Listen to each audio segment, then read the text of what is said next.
Does the association have the authority to reject an applicant based on criminal background? You would think there would be a lot of case law on this. There's nothing. So we have to, as attorneys, kind of do some guesswork whether a particular criminal background is sufficient, whether it's recent enough and severe enough.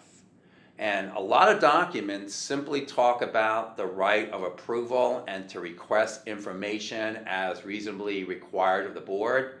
That may not include criminal background. So do you have the right to insist that someone give a social security number such that a criminal background can be taken? Assuming the association does get it, I recommend before you reject an applicant, turn it to legal counsel to kind of give a good feel of whether or not this may be a proper grounds for rejection.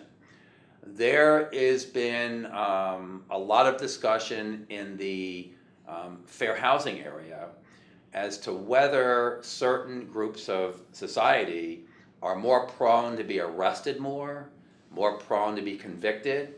And I don't think it's any secret that minorities don't have the same fair shake in the criminal system as non-minorities.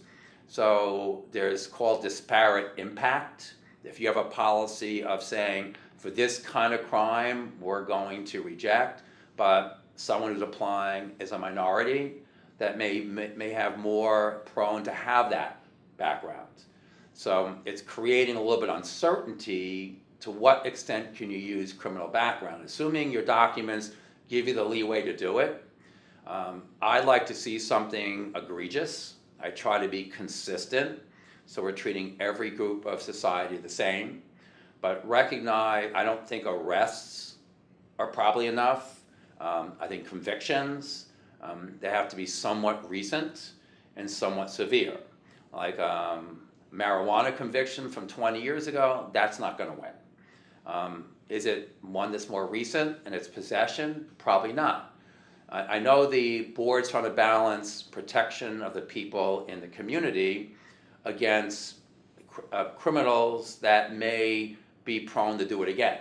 Because there are some studies that if you've done it once, you may be prone to do it again. But again, society hasn't been fair to certain groups.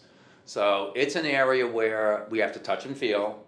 And I'm going to give the best advice to the association, warn them where fair housing may come into play. And fair housing considerations go way beyond just this issue. I can go into things like you have a no-pet community or a pet community where the weight's limited and someone needs an accommodation because of a physical or mental handicap. I mean, physical is pretty easy. You can see it. Mental isn't.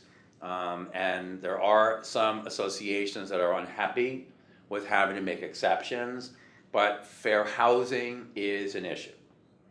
I'm contrasting fair housing with ADA. That's a common misunderstanding in association living. ADA does not apply. It could, I'll tell you in a moment how maybe, but ADA applies to public accommodations, so libraries, churches, shopping centers, things out in the public domain. But when it comes to private communities, it's Fair Housing Act, or FHA. They're different.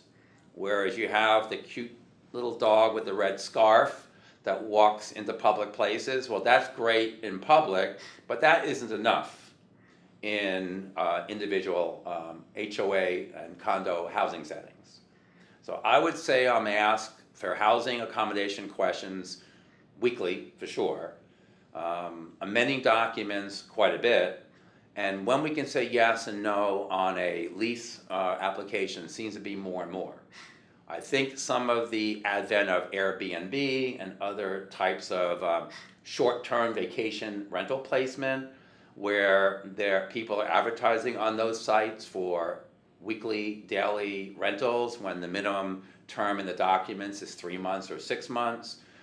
That's one of the bigger problems we're having, because associations are finding by the time the person's in, a week later they're gone. There's limited enforcement you can do other than maybe using the past as a reason to deny a future application.